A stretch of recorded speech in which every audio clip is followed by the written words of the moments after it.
What's going on, guys? Nintendo just booted up a program encouraging anyone and everyone with hacking experience to find vulnerabilities in the aged 3DS system and to report them to Nintendo for a little bit of cash. So Nintendo ultimately is saying, hey, we are sick of finding these vulnerabilities. We can't get ahead of the game with these 3DS hackers. If we can't beat them, join them. So essentially they're trying to reel in the 3DS hackers to bring in their vulnerabilities so that they can give them a little bit of money, they can patch up their vulnerability, and boom, you now have less and less people getting access to homebrew and cheating and piracy services on the 3DS. Intentions are mostly good when 3DS hackers crack the system to pretty much enable homebrew for the most part, but of course homebrew turns into piracy for the most part also. So that's why Nintendo really wants to just wrap this whole thing up because, well, let's be honest, Nintendo isn't going to be producing a ton of new games for the 3DS in the future as they're going to be focusing on the Nintendo Switch.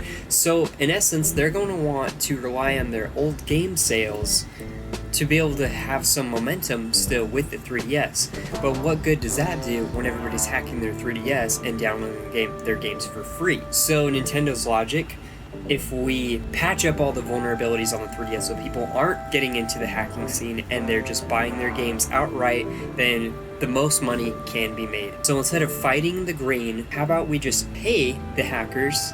And boom, problem is solved. The hackers are getting off their back, they're getting a little bit of money. Now, are the hackers actually going to go with this program?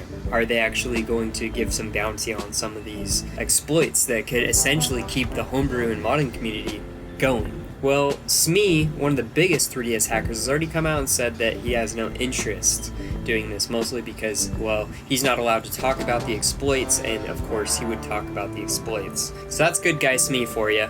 And even Shiny Quagsire has chimed in on this saying, I like the idea of Nintendo bug bounties, but the "we own you" and such information clause is super sketchy. And that's with the whole legal agreement you go into when you decide to announce one of these exploits to Nintendo that you have found. So really, we're getting into a two-way street here where the hackers can either keep doing their work for free for the modding community and keep this really homemade community growing, or they can go the route and actually make some money off their hard-earned work or some of their findings.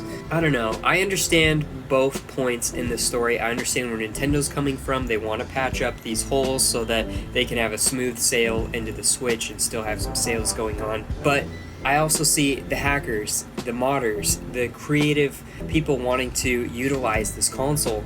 You know, I see both sides of it. So far, the program has been up for about a day, and it doesn't look like anybody's turned any exploits in so far. It's just surprising to see Nintendo do this for not only for the 3DS and not the Wii U, but this late in the 3DS's lifespan. I see why they could possibly be doing this, but why did they not do this earlier? Why did they not do this 2 years ago? 3 years ago? They could have pretty much prevented the whole 3DS modding scene, essentially. Not that I think that would have been a greater initiative. They could have, and they're just doing it kind of late. Super weird news, guys. Let me know what you think about this news in the comment section below. Do you think this is a good idea that Nintendo's doing this? Does this scare you that you're not ever going to be able to mod your 3DS? Let me know all that and more in the comment section below. I will check it all out. Anyways, guys, please like it up, subscribe it up, and I'll catch all of you guys in future videos and live streams. Peace out, crew.